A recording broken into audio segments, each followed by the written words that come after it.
പല ചിത്രകാരന്മാർക്കും ഒരു വലിയ അബദ്ധം പണിയാറുണ്ട്.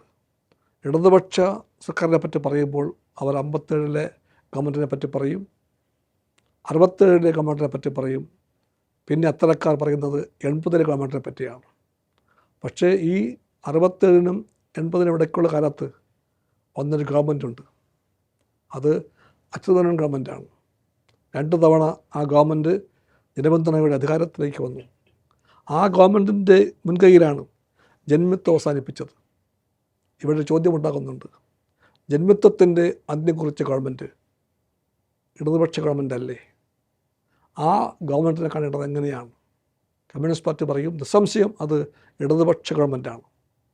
ആ ഗവൺമെൻറ്റിൻ്റെ എല്ലാ ചെയ്തികളിലും അത് പ്രതിഫലിച്ചിട്ടുണ്ട്.